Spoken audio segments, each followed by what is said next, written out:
কুমড়ো শাক পোস্ত করব। তার জন্যে এতে কিচ্ছু দেইনি, শুধু পাঁচফোড়ন, শুকনো লঙ্কা ফোড়নে দিয়েছি আর নুন আর হলুদ দিয়ে এটাকে সিদ্ধ করে নিয়েছি।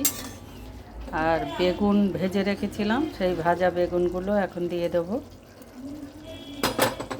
আগে দিয়ে দিলে বেশি একেবারে গলে যেত। আর হয়ে গেছে প্রায়, এবার দিয়ে দেব এই পোস্ত, আর এর মধ্যে একটু সাদা সর্ষে আর লঙ্কা দিয়ে বাটা আছে।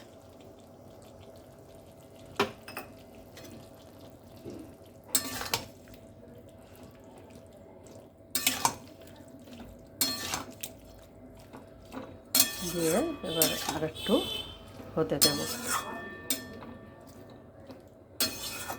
জলটা শুকিয়ে ফেলবো।